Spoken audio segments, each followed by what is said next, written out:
Well, thank you, Dr. Liang. And, it's a pleasure to be here. I feel a little bit like a fish out of water. I think I'm the only one of the few non-rheumatology-oriented people speaking, but I hope that something in this presentation will be meaningful to you as you think about provision of care for SLE in settings in which resources are very limited, which certainly Haiti is one.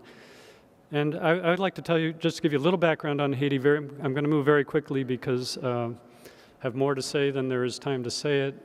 A little bit about the work that we're doing, some challenges in doing that kind of work, and then finish up a little bit with what happened after 10 years in the country when the earthquake hit and what it meant in terms of the relationships we had there already and what that had meant. So without further ado, Dr. Liang already mentioned and pointed out this statue, which is very famous.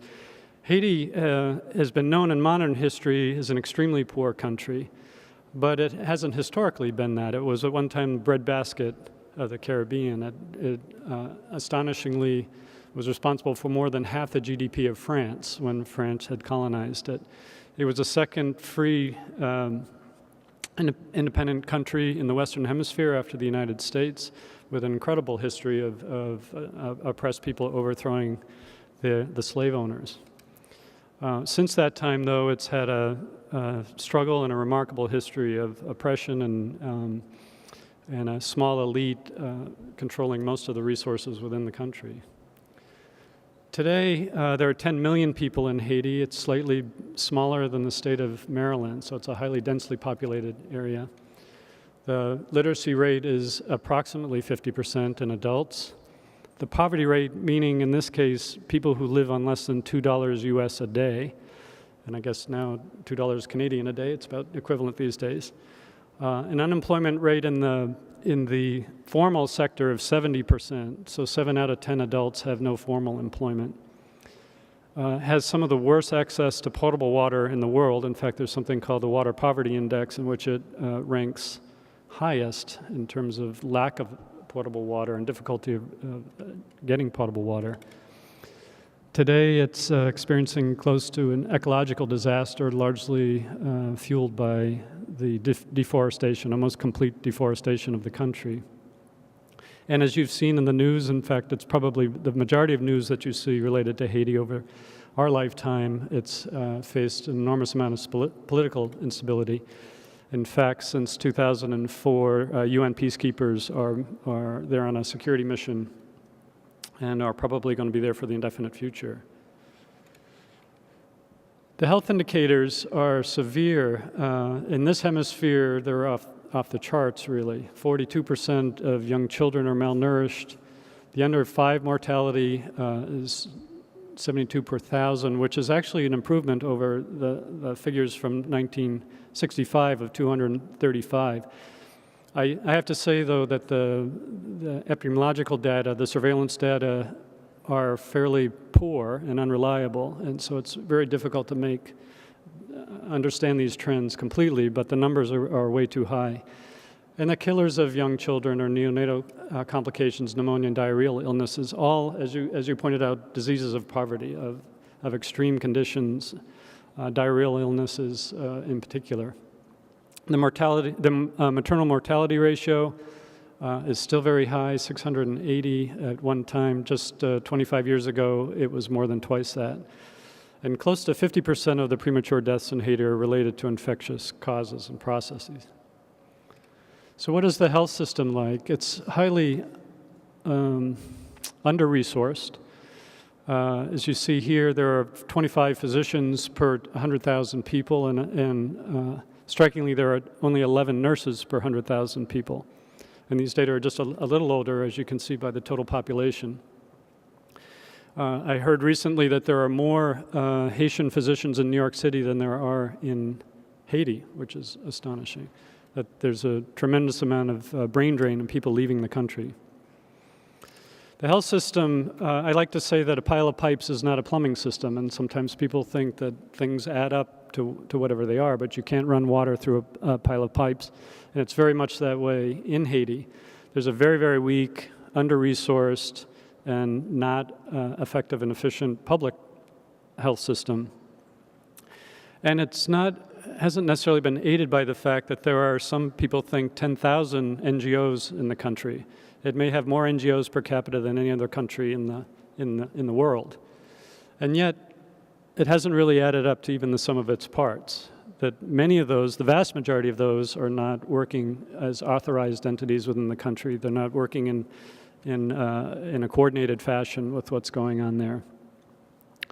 And there's a minimal amount of accountability. I know after the earthquake, for instance, we were trying to get a handle on the orphanages there. They were in the city we work, Cap Haitian, the second largest city in the country. There are probably more than 100 orphanages, and 4 of them were actually registered with the government. So it's very difficult to harmonize something that is unknown. So this is the dominant model of working in these sites, is people sort of going their own, everybody having their own mission and going and doing something. And but what does that do to the public system? Well, it promotes in the government this idea that these issues are someone else's problems. The salaries that come in from these kind of efforts are sometimes way out of proportion to what the public system can pay, so that they tend to attract the best and the brightest out of the indigenous public system. They tend to erode the legitimacy of the government. And as many complaints as they are about the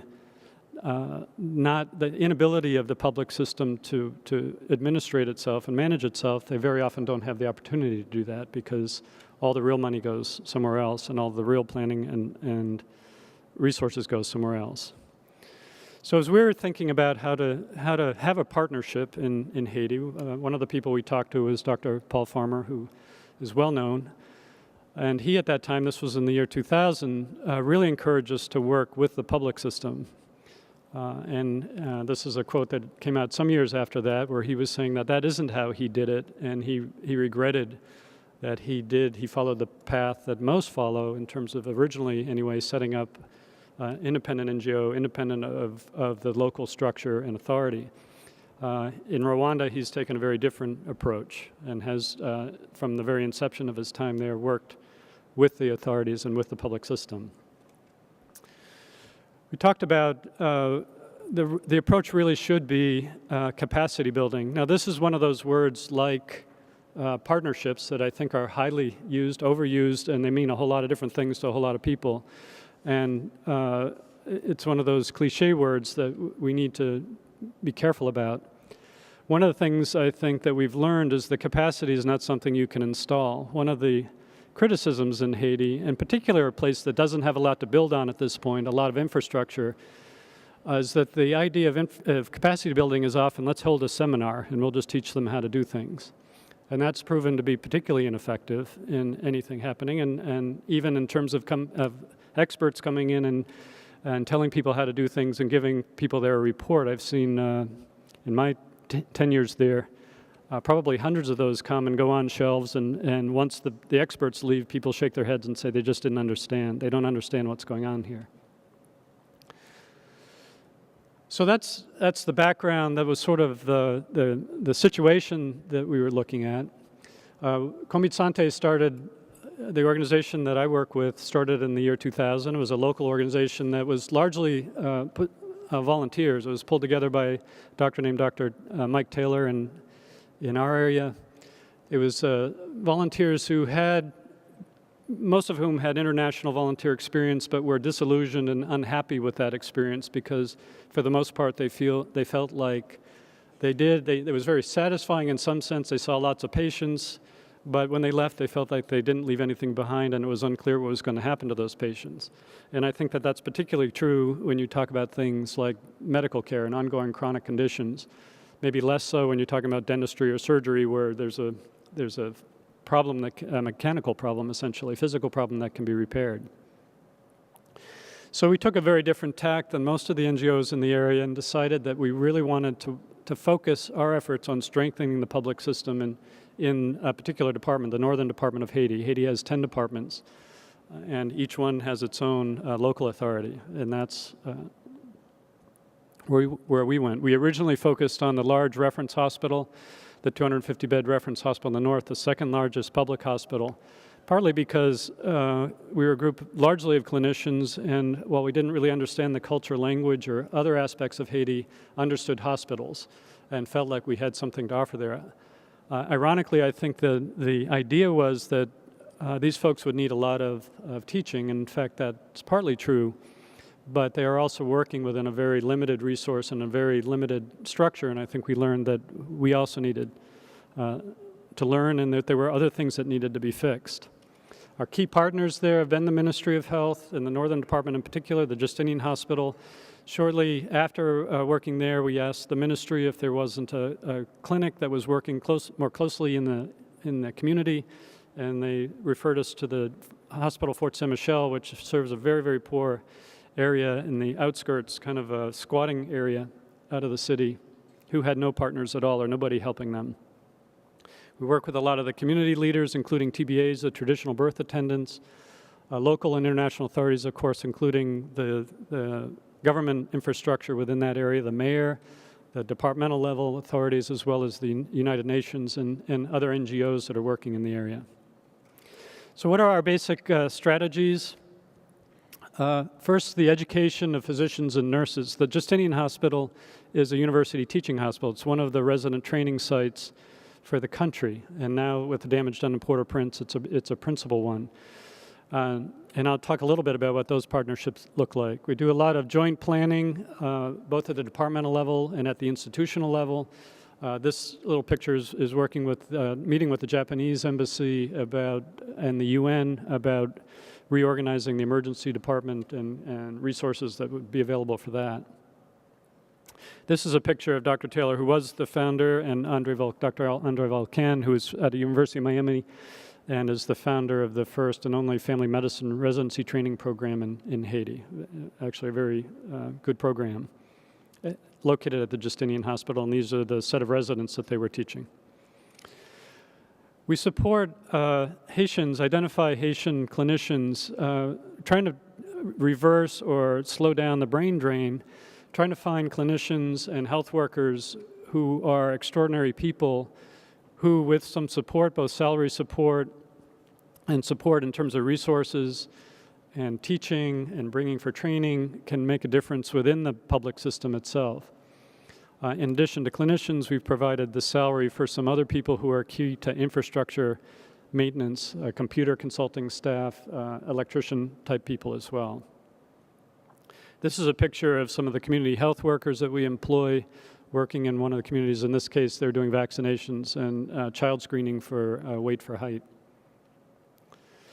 Infrastructure improvements, the hospital, the Justinian Hospital, again, the second largest reference hospital in the country, has had 3 major fires since we've been there because of the unsafe and inadequate wiring.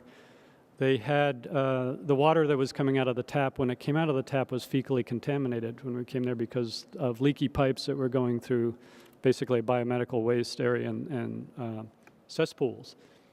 So we've brought in volunteers who are engineers and electricians and other people to over time work with planning with the hospital to improve those systems, to make them safe, make water available, and the very basic things that you need to run a hospital.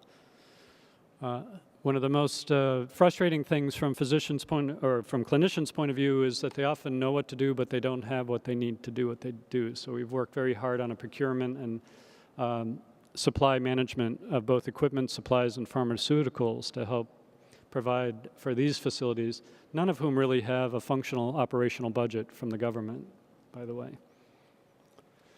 This is a picture of Hugh Tozer, who's the president of our board at this point. He's a civil engineer, wastewater engineer, and designed the new well and pumping system for the hospital, and he's working with some of the local staff on management of that.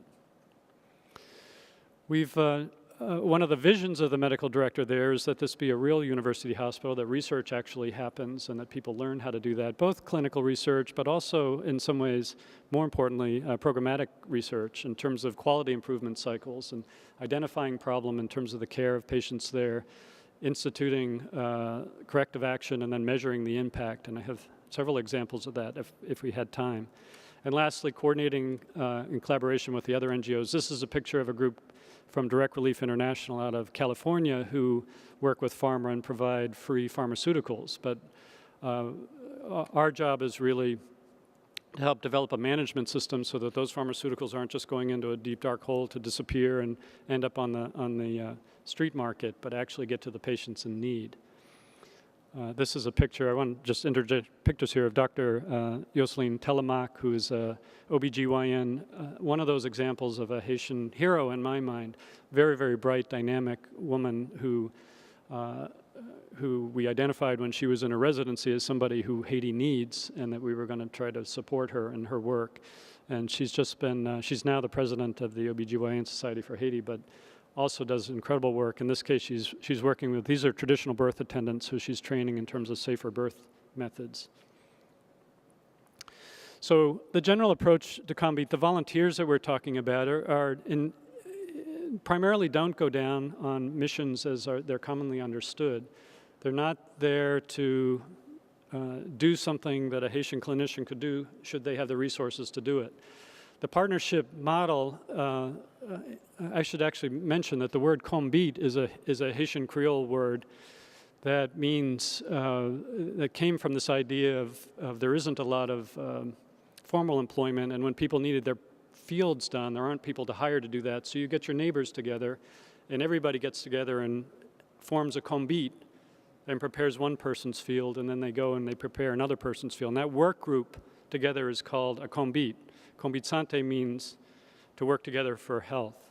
And it's a very powerful concept in Haiti, and it's something we continually come back to. So the volunteer model really is that when there is a part of the healthcare system there that's interested in developing partnership, we'll find people to work with them. And over the long haul, over the years and years and years, and we start, and I'll explain in a second, start with a very comprehensive assessment of what's going on, then really negotiate strategies for change and sort of work shoulder to shoulder over time to try to implement those changes and identify what's needed to actually make that happen. Prior to the earthquake, we had about 60 active clinical volunteers and about 20 volunteers doing infrastructure work, as I had mentioned. So I just want to pose a few questions. I don't have time to even begin to answer them, but these are the kinds of issues that have faced us while we've been trying to do this work. When you're in a system that is as poor as Haiti and with such overwhelming problems, and we're focusing on the service level when everything above it is so damaged and not functional, how do you do that? When often the barriers are really above where you're working. And I mean by that, for instance, at the local level, the hospital is not able to hire or fire or discipline or reward their clinicians and their staff. So how do you begin to do that? How do you work in an environment of chaos? How do you mitigate among your colleagues there the idea that nothing can be done? We don't have money, we don't have people, so there's nothing that can be done about anything, which is often, at least on the outset, the response when we sit down to work on a problem is there's just really nothing that could be done here. What is the value of a successful project that's embedded in a larger failure? So you have a program that seems to be working well, but everything around it mitigates against its long-term success and sustainability. What if the competence of individual clinicians improves, but it's within an organization that's failing, that can't provide the supply chain, that can't provide the drugs that are needed, that can't maintain or support people? What do you do in that situation? So I think our soundbite answer is really to try to work on both ends of the administrative capacity and look to support people who can be there and be successful and hopefully get to a place where there's a tipping point in terms of both the view for the future and the competency in terms to get there. This is a picture of unloading. We send 2 40-foot containers of supplies and equipment a year. So the model that I want to just briefly explain with these clinical partnerships are really trying to get beyond going down and just doing whatever we think might be a good idea, is to do a very thorough, comprehensive assessment of a service, say pediatric service or internal medicine service, and all the different aspects of it. use that and sit down with the colleagues there and say, this is what you told us, this is what we understood, this is what we observed, is it true? And to the degree that we're all in agreement about the description of the circumstance, we keep it. If we don't agree on it, we get rid of it, because we want to start with a place where we are all in agreement about what the situation is. And this generally generates an analysis of the situation. What's good about the situation? What is it that's really working here? What isn't working too well? What are the opportunities in the environment? And what about the environment is stopping things from going where they should go? And it's pretty often easy to come to agreement on those things as well. The tough part then is that that analysis generally generates a whole list of recommendations.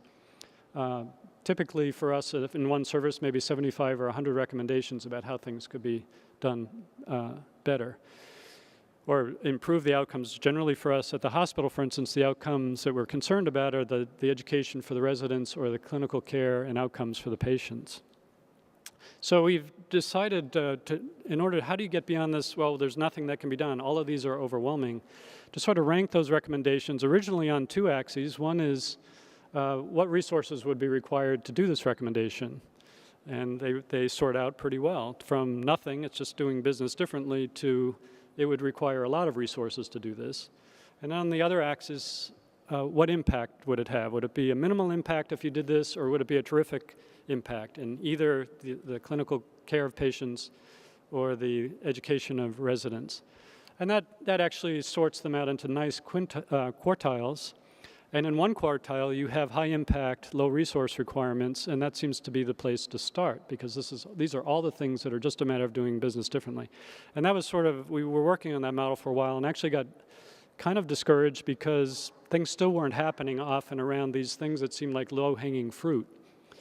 And so when we would come back and things just weren't happening, there was always a good reason, and it had to do with the environment, the Haitian culture, the politics, or who was going to be offended if you went down that route or you did this or that. And so we added another consideration we called feasibility. Can you do it in Haiti?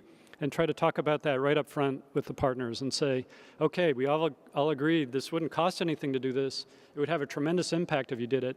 Can you do it? And that's really where you get this very interesting, rich dialogue about, oh, that will offend the brother-in-law of the prime minister in Port-au-Prince. We couldn't possibly do that, or that culturally that's not feasible here.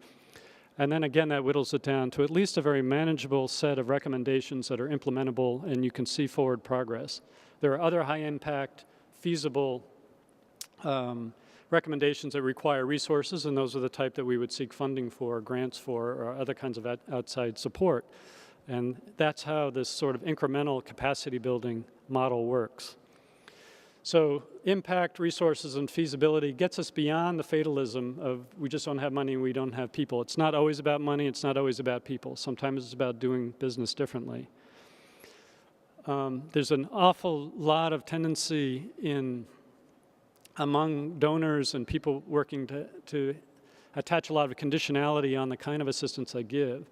And our experience is, of course, that people will agree to almost any conditionality because they need what you're offering. And that's generally not, in most cases, not very helpful. It is helpful to have agreements and clarity, but conditionality makes people will agree often to anything to get what they feel is their basic need. And I think there's a term that went around a little while ago called cultural competency, which I'm not terribly fond of because I'm not quite sure we can always really understand anybody else's culture. We do need to understand that when we're going somewhere else, it's going to be very different and it's very complex. My experience with Haiti is that after all these years, every time I'm there for a period of time, I feel like I've peeled away one layer of the onion and I learned something that shocked me and that I just didn't understand before about how things work and how they could work. I'm still, at 10 years later, I feel like I've peeled away several layers of the onion, but I have no idea how big the onion is or how possible it is to get to the core of that onion. So I prefer the idea of cultural humility, that at least we understand that. We're coming from a different place. We're not going to understand all of these things. And when people tell us that that's not going to work here, we really just need to understand that, and we need to work together.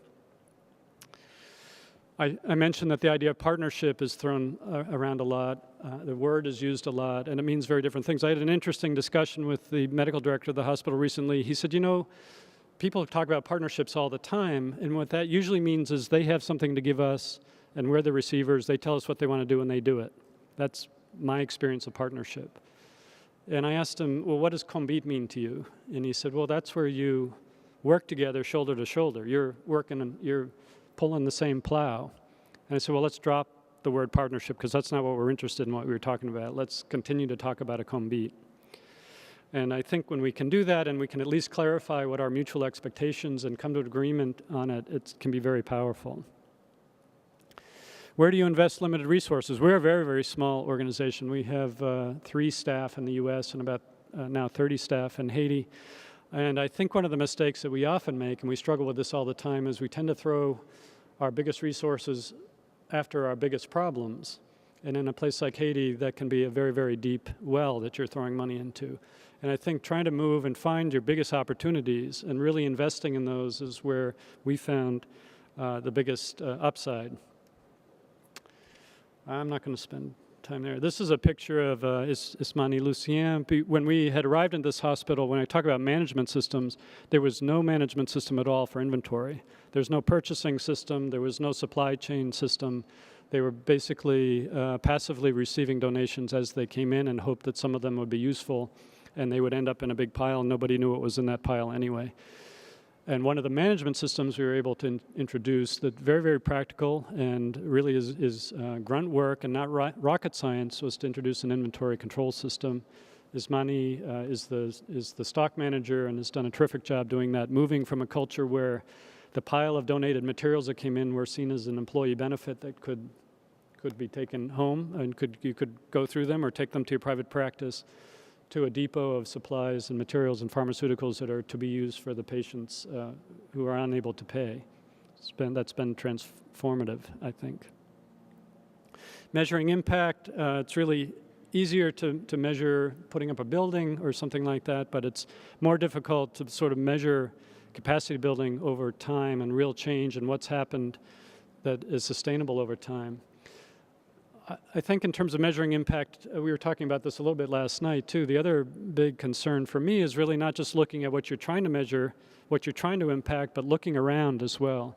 And I think that's one of the issues with NGOs, maybe bringing in and having a terrific impact on the particular health concern that they're addressing and have little concern or even view to look at what the impact is on the system around them. If they're hiring all the best people, if 80% of the healthcare dollar in Haiti, and it's close to that, is related to HIV money, then the other 20% is supporting maternal mortality reduction and child survival and all the other things that in a functional health system. What is that doing? You may be having great outcomes in terms of what you're targeting your money for, but looking at those outcomes in isolation for what's happening around them is a problem. Also, I just want to mention briefly that data is often used in terms of research, and this is a struggle we've had of trying to help people understand data as something that's really empowering and helpful to them. It's often for the recipient organizations viewed as a burden that it's for the man. It's for, you got to send it off in order to get your money, and so it doesn't have very much meaning in terms of either the quality of those data, and we see that with the surveillance systems, or in terms of really policy, driving policy because everybody knows it's of poor quality. So the culture of data, I think, is an incredibly important thing to be working on as you're trying to build capacity and strengthen systems. This is Dr. Telemaque again teaching community health workers about family planning, I believe. I'm going to move quickly because I know we don't have a lot of time, and I know that some people are interested in what was happening related to the earthquake. This is another community health worker. So this is the model. This is what we were struggling with. This was what was happening. We're a small organization working in northern Haiti. And then January 12th, a devastating earthquake happened in Port-au-Prince that you've all seen images of and understand sort of the measure of that calamity. This is a country with 10 million people, and 3 million of those people were within the epicenter affected by the actual quake itself. Port-au-Prince sometimes is referred to as the Republic of Port-au-Prince, as if it's its own entity apart from the rest of the country. It's the psychosocial, political, economic, cultural center of the city, of the country that was hit. And yet, while that was happening, there were 7 million other people in the country, in a very, very poor country that was very, very centralized in terms of all decisions and all flow of money and economic engine, whatever economic engine were in the rest of the country, were also victims of this earthquake and for whom there was very little attention. In addition to that, there were 1.5 million to 2 million people who were made homeless by the earthquake, and many of them moved throughout the country, and what was going to happen with them as all this effort was pointed to Port-au-Prince. So we're a small organization. What are we to do? We've been working in the north. We don't have a lot of resources. We have a relationship, a nearly 10-year relationship is what we have. And so this is our relationship to Port-au-Prince. You saw a map of the earthquake earlier, and Cap Haitien is 3 mountain ranges away, just 85 miles, and we felt the tremors in Cap Haitien, but nothing serious in terms of damage. So our decision was to focus on the partners that we already had. We're not a relief organization. We're not one of the organizations that's going to be digging through the rubble. We're not a food distribution organization. We're trying to strengthen the health system that now has endured an incredible blow to its very core, and it was a fragile core to begin with. So we this is a picture of the Justinian Hospital, and victims from the earthquake began arriving very shortly after the earthquake. We set up within a day of the earthquake an earthquake response fund, and so far has raised about $450,000, which for us is a huge amount. Mostly local donations from Maine, which is for those of you who are not from the United States, is a small, fairly poor state in the country. I left immediately after the earthquake to go down to Haiti and was terrified at the prospect of arriving and said to be able to say only I'm here to give you moral support when the whole situation was so calamitous. But did go down immediately to assess the situation, saw a high number of people injured, displaced, moving into the area. The banks, schools, commerce was closed. Cap Haitien, again, the second largest city in the country, was eerily quiet because there were shortages of gas, so there weren't cars on the road. The banks were closed. There was no commerce. The food distributions that had been happening in the north from the World Food Program and others were rerouted to the south, so there was increasing issues of food shortages and hunger in the north. The public funding streams, which were unreliable to begin with, were completely shut off. For example, for the hospital, which today is June and still hasn't received any operational funds since last year, since before the earthquake. This is a map just showing some of the out-migration from Port-au-Prince immediately after the earthquake, and you can see that they were going to all parts of the country, and presumably at this point about 50,000 people moved into Cap Haitien, which has a population of about 300,000 anyway, so that's a significant increase in population. Not interestingly setting up IDP camps as they did in Port-au-Prince, but largely absorbed by the local population, people just taking in not only friends and relatives, but strangers. Our own program manager in Haiti has two young daughters and adopted 4 since the earthquake, 4 additional children. We wanted to address the needs. The hospital that we were in was in this precarious kind of situation. It's the Haitian Public Hospital in the north of the country. The northern part of the country serves over 1 million people, and it was bankrupt. It didn't have a cent. It couldn't buy anything. It couldn't pay its staff. While the private NGOs and the private hospitals were raising millions of dollars immediately after the earthquake, and were able to mount a very big response, and I think a lot of you have seen it. It was a very impressive response, sort of relegating the Haitian system. Could have relegated the Haitian system to stand by and watch while the outsiders all come in and did everything, and did everything heroic. And they were eager to be a part of this and eager to be part of the solution. So we were fortunate, again, we had some money coming in, and we were able to work with the hospital where there was no radiology. Radiology had been shut down because they were out of film. We were able to buy film. When there weren't surgical supplies, we were able to get them through the DR and get them brought over through just some local contacts. When the Haitian Red Cross ran out of blood donation bags, we were able to buy them in the Dominican Republic and bring them over. When they didn't have a refrigerator broke down to store the blood in surgery, we were able to buy a refrigerator and get them going. We were able to buy essential medicines and get them into the system, into the public system. We worked with the local authorities. One of the ways that the local authorities had been given some buses the year before that they referred to as the Obama buses, even though I don't think President Obama had anything to do with it. They received them before his presidency. Some people, just as a side note, told me that they thought that he had given them to them. Other people said they're new and we like them, so we called them Obama buses. But anyway, they had several good urban buses, and they were taking up a collection from local people to put gas in the buses to drive to Port-au-Prince to rescue injured and desolate people and bring them up to Cap where they might have a place. And when we found out that they were actually passing the hat, we just started donating money to pay for gas to get the buses down to Port-au-Prince and get them up to Cap Haitien. They established a triage and treatment center. They established a victim registration center in the local gym. We went and talked to the local civil protection people. There was a nurse in charge of medical care and triage and had no resources at all, had nothing. And we asked if she wanted help to set that up, so we helped them. It's a picture of them.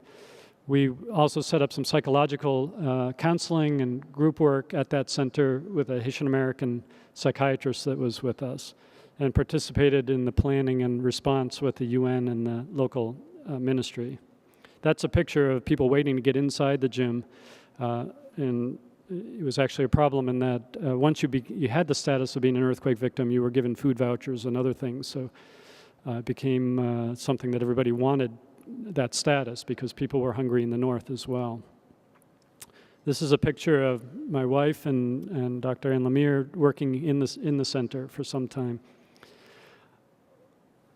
Well, the hospital the Justinian Hospital that we serve is largely staffed by the intern and residents do really the bulk of the work. Most of them were from Port-au-Prince because that's where they were both trained, and most doctors came from the upper classes in general in terms of having money to be able to become a doctor there. And they had lost both family, friends, and their social structure. They live on, their pay is very little, that was cut off. They were living in a building that had sustained some cracks. They were concerned that it may collapse and were very anxious about both their own family situations, their living situation, and they had not enough money to eat. So we were able to buy hot meals every day for several months to support the workforce at the public hospital. And we were able to get structural engineers to come in and look at their building, at least encourage them that it was, I guess the verdict was it wasn't any less safe than it was before the earthquake, which wasn't saying too much. But we also work with some other NGOs that do food distribution or food programs for severely malnourished children, and they were interested in stepping up and feeding some of the families with children who were coming up from Port-au-Prince, and we were able to support them in distributing food at that time. The hospital was overrun, as Haiti was overrun for some time, with well-meaning volunteers showing up ready to work, but without any basis on which to do that, no platform of which to work. And the hospital, the Haitian public hospital, felt very intimidated by this and didn't know how to handle this. It's not a volunteer hospital. It's not a place that they have a volunteer coordinator.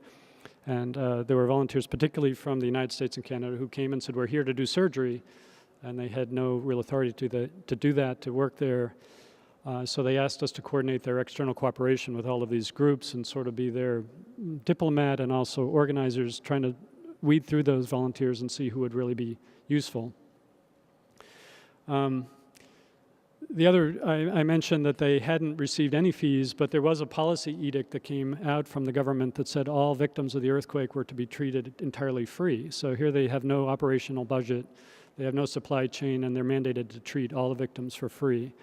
So one of the ways we used that money was actually pay the normal fees for all the earthquake victims that were getting surgeries, and there were 600 some that were served at the hospital that they would have collected could those people have paid, which gave them an operational budget to survive during that period. Here's some of the patients at the hospital. Those are people anxiously waiting outside the ER. And I mentioned that we had volunteers here. This was an exception to our rule because of the requirements after the earthquake and the numbers of injured. We did bring in a number of volunteers with very specific skills to assist and scrub under the head of orthopedics at the hospital, not to push people out of the way, but to work with people. And of course, people who had established long-term working relationships, it was much easier to integrate them into that setting in this time of disaster. That's actually, there was an airlift of a number of patients that came up to the north and left on the tarmac without explanation, so we had to go pick them up and try to figure out who they were and where they could go, and they were admitted to the Justinian.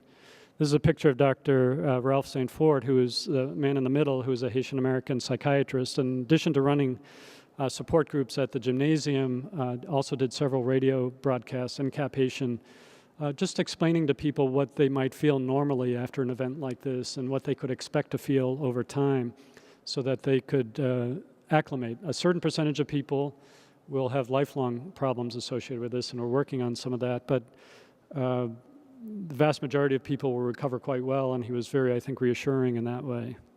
This is Dr. Eva Lathrop, who has had a long-term relationship with Dr. Telemaque, who you saw a picture of, and she came to do an assessment of what kind of issues there were for women and children who were living in these communities, who were displaced and absorbed into these communities. Dr. Matt Camuso is an orthopedic surgeon, was an army surgeon in Iraq for several years and came down and scrubbed and worked with Dr. Pierre Louis, who was the chief of orthopedics there, and really assisted and brought down a lot of critical material that allowed them to do a lot of orthopedic repairs. And we brought down some wound care nurses with very specific trauma kind of experience to assist with the kinds of injuries. This particular one was a burn injury that the hospital was filled with at that point. We were also really able to work with our partners in terms of monitoring support for ongoing programs like the tuberculosis program, which prior to the earthquake had actually, the National Tuberculosis Program in Haiti had been defunded by the Global Fund the year before. Haiti, the country in this hemisphere with the highest prevalence of TB in the hemisphere, had lost its funding, and of course after the earthquake happened, whatever supply chain there were disrupted. And established mechanisms for sharing materials that we got with others. I'm going to just move through because I know my time is up. I do want to say, and I was going to talk a little bit about where we're going from here, but I do want to say a couple things just at the very end, that there were $5 to $10 billion pledged at the International Donor Conference to help rebuild Haiti. So far, less than 1% of that has actually appeared. And in prior disasters, less than 25% has appeared over time. So the guarded optimism for a new Haiti may be plagued by a sort of a worldwide economic crisis, a number of other issues in terms of accountability for pledges like this. I think one of my favorites has become one of my favorite sayings is that every system is perfectly designed to get the results it gets, and that I hope in this new day that there can be changes in the system so that it doesn't continue to get the results that it gets. Very finally, this is a picture of what's called a homage, which is a prayer march. This is taken in Cap Haitian a few days after the earthquake. I think that there were lots of news stories coming out about how Haiti was a powder keg and it was going to blow up and there was going to be all kinds of social devolvement, but I think the part of the story about Haitians rising to the occasion, taking care of each other, showing signs of unity was largely lost, and I think this is a kind of a mixed picture. These are people who were praying both that this wouldn't happen in Cap Haitian, as has been predicted and it gets a lot of currency on the news, but also asking forgiveness for whatever it was that brought this down upon the country, which is a sad thing, I think. But I'll end there and try to stay within this time frame. Thank you. Other than you said that AIDS was the drawer of resources that But took... it draws resources into the country, right, but also may draw some net resources out of the rest of the health system. Yeah. And what kind of things, could you give us some examples of that? What kind of things they actually displace by Well, I think moving to AIDS? Dr. Liang is referring to the AIDS money that comes in. A lot of it is Global Fund, and it's done amazing things, but I think where it hasn't worked is when it's done so at the expense of the health system. When the money can be brought in, the treatment of AIDS, I think with any chronic diseases, which you're looking at this conference, needs to be built on a healthy health system. It can't be, you can't have an isolated effort apart from a decent primary care health system and think that it's sustainable. And that isn't really how it played out historically. It tried to build its own system. It had its own surveillance system. It had its own supply chain system. It had its own management system. And it drew, because it could pay more than the rest of the country, it drew people out of the remainder of the health system, in my mind. Mm-hmm. Okay.